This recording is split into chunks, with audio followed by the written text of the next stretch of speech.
this week.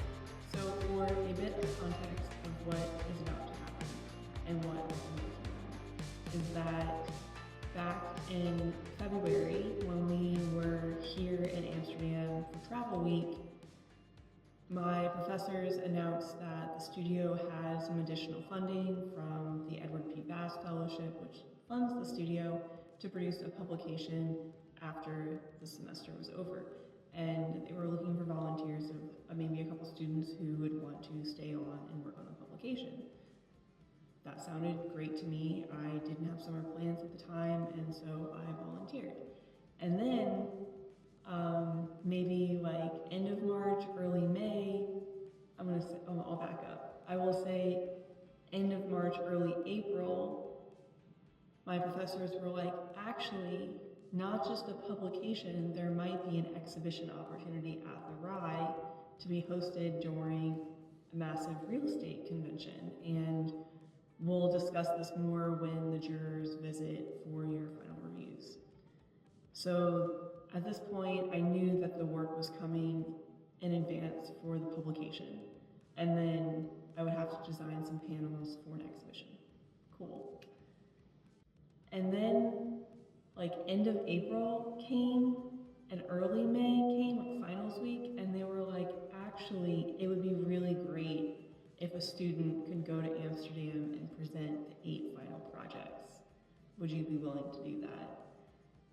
And it's like, at this point, how can I say no? I knew that there would be a massive amount of work to get the book finished and copy edited, and then the panels printed and the additional text written for that, and I just went, why not? And this is also really funny because a huge goal of mine in the beginning of architecture school was to learn how to public speak, knowing that there would be enough opportunity to practice and hone the ability to give presentations and the way that I hold myself.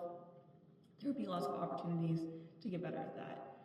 No way, shape, or form did I ever see myself finishing architecture school and then flying to Amsterdam to give a presentation for 100 and some odd people on behalf of all of my classmates. That's just like so wild to me. And the faith that's been put in me to do this, to do a good job and to do it well. And so, yeah, follow along for a very long week of the Provada.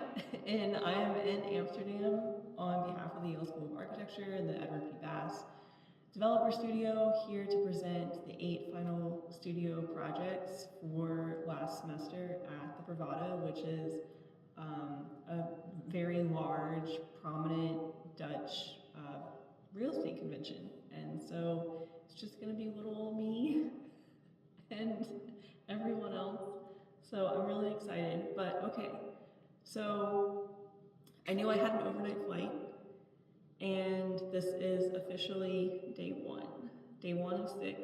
So I flew in, I had a nice, very long overnight flight with a layover in Reykjavik, and I got in about 2 hours ago, and I tried to take a nap, but I am so tired that I couldn't nap for fear of not being able to wake up. So my goal right now is to run downstairs, grab an espresso, make my way to the metro to go to the RAI, and then at the RAI I am meeting a lot of things are going to be happening. Okay, so first I am meeting my professor Isak, and we will take a look at books. And so 1,400 books were delivered to the RAI on Friday, and I get to uncrate them and open them. I also get to uncrate the 5 models, the 5 final models that I shipped here to the RAI. They arrived sometime last week. And then I also at 4 p.m. today get to meet with our printing partner for the book, or our printing partner for the panels. So there is a publisher for the book, and then we have a separate partner for the panels. And today I get to also meet with our printing partner for the panels to see the exhibition panels. And then finally get to meet Ruud again, and he is this amazing person that I've been working with on behalf of the RAI to help me coordinate all of this over the last 6 weeks. So I'm very excited to see it all come together. We have a great exhibition space picked out in the Elysium building at Entrance Hall D. And so we just get to set everything up, see it all come together. There might be a little more set up tomorrow. Hopefully none of the models need to be repaired. So yeah, okay. That's it, and it'll just be me. Yeah, I'm just gonna do it.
Yesterday was crazy. I think today will be even crazier.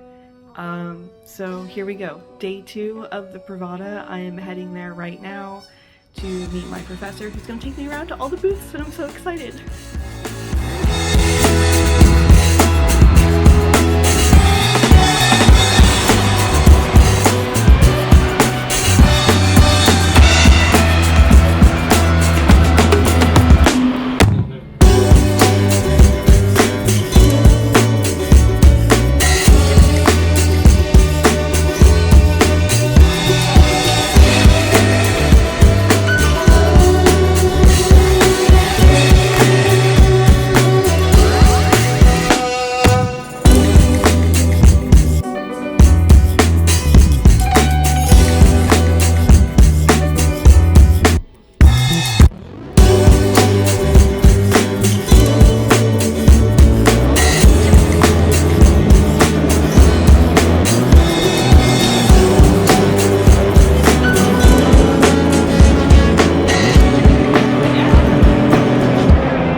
day is over, and I think I've used up most of my words for the day.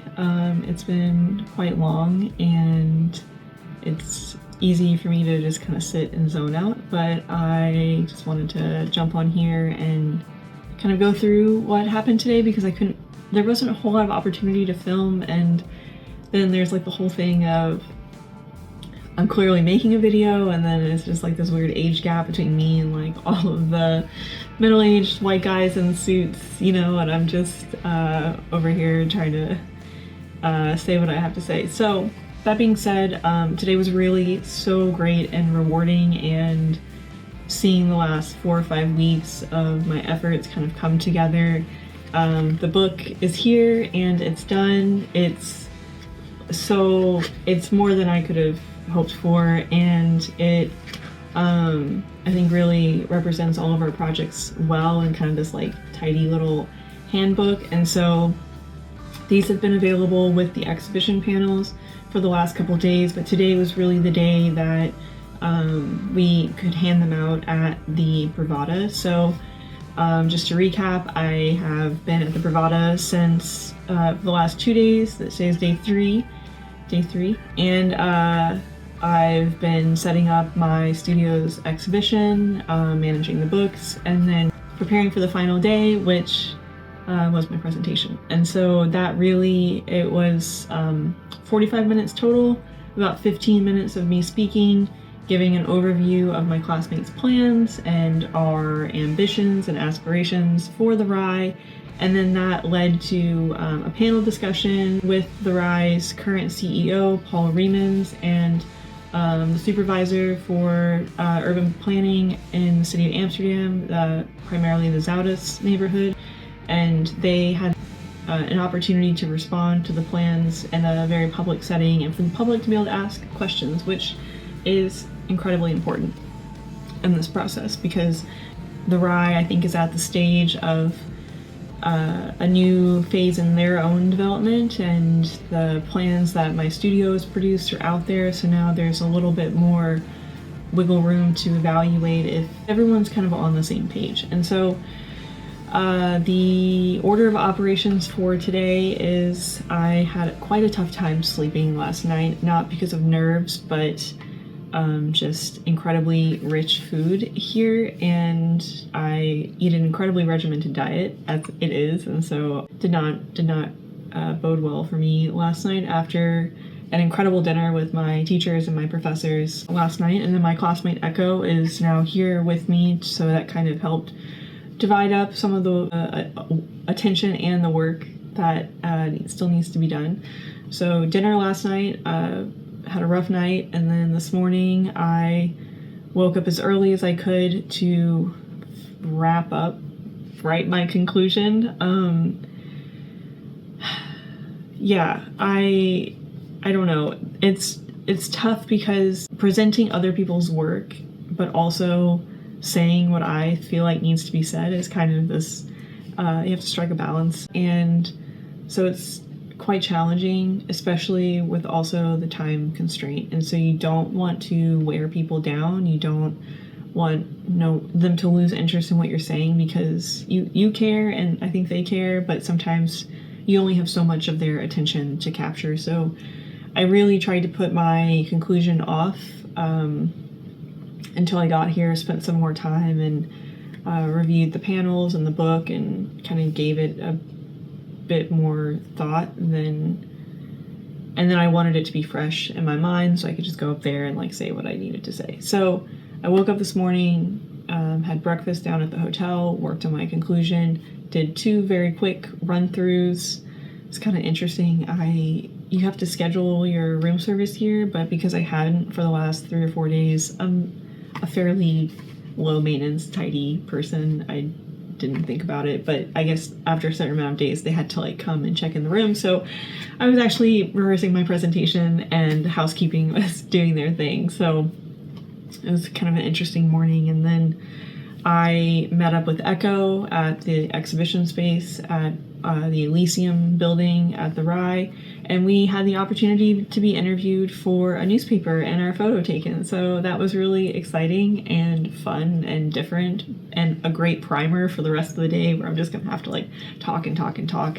So we did that, and then I desperately needed a coffee, and at the Provada, it's like all included in your ticket, so you just like walk around and snack and drink coffee and grab drinks, and it's quite festive. So, but of course, the moment I needed a coffee, it was like you have to be somewhere else, and but I'm thankful Echo went back and grabbed me a latte before I went up. So I then, after the newspaper presentation, we then met the rest of my professors and those involved in the panel, so Paco and Paul, at our forum, which was in Hall 11 at the Provada, and it's like this nice little corner area that they had made for us with chairs and a screen, and we essentially had the room for the remainder of the day, which was really nice, but we still couldn't set anything up, and that's why the exhibition was in a different building. So the presentation was really key visual for those attending, and so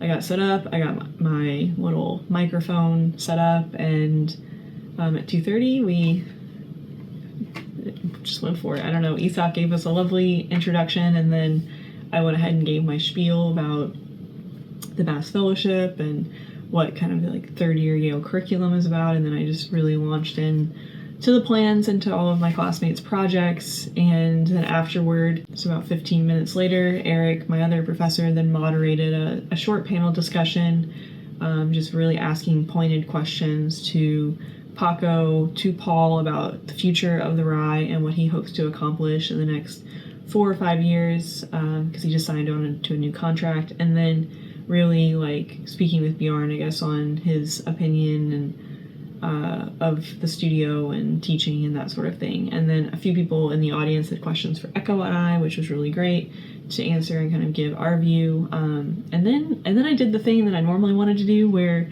these things end and I just wanted to run away. I had no idea. It didn't even cross my mind that people would want to talk to me. So, yeah.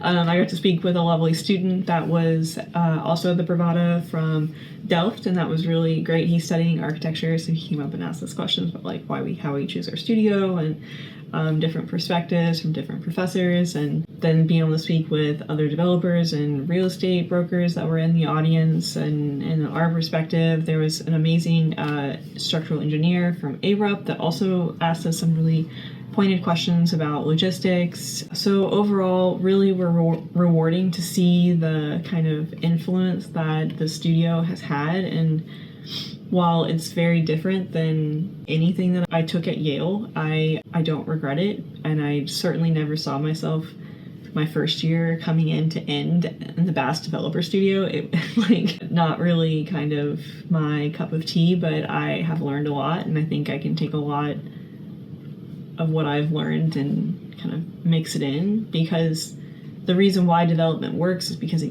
things get done. And sometimes that's not always true with grassroots or community-driven efforts. They take more time, and that's not always time that we have. So yeah, I am now back at the hotel doing this. It's a good recap for the end of the day.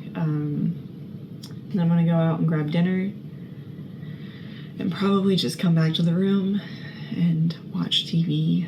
I have the day to myself tomorrow. I think I'm just gonna rent a bike and drift. I actually have the honor of meeting another Yale professor here, Elihu Rubin. He's the director of the Yale College Urban Studies program, and I was a teaching fellow for his class this last semester, if you've been keeping up with my videos. And that's what he's doing, and that just sounds lovely. I really don't like coming to these like longer trips with an agenda. I think in a lot of ways Yale School of Architecture has really ruined the way that I enjoy traveling, because now I am unable to take a break and to take rest when I am abroad. And I think it'd be really lovely just to kind of get on a bike and pedal around for a bit and visit the new housing developments on the Docklands, and get to revisit some stuff from Travel Week. So yeah, I am tired, a little hungover from a couple days ago, and yeah, just all around exhausted, but happy to have really seen this come together. And I've said this a few times so far, when you volunteer yourself for something at Yale, so back in January, early February, I volunteered myself to do the publication knowing that there would be a book in the Vast Developer Studio, and that turned into the exhibition, and then that turned into the presentation, which then turned into the trip. So I am graduated. I did an exhibition and a presentation at the premier Dutch Real Estate Convention at the Provada, which is wild, and now I'm just ready to go home and to rest. So anyway, I'm very excited to be here. I'm really thrilled at how all of this came together, and I'm really excited for the book. So I've done small publications like this in the past, and they're just always really amazing reminders of how far you've come, and you can send them out to people that keep you on their mind, and to show off your classmates' work as well. So yeah, okay. I think that is it. Hopefully I do have to move the exhibition tomorrow. It can't stay where it is, so it'll move to a different part of the building tomorrow. So I guess that is the only thing that I have to do. And then I'm free for the rest of the day to meander, and then I ship out the following day and back to the States. So, okay. Well, yeah. It's been long. Okay.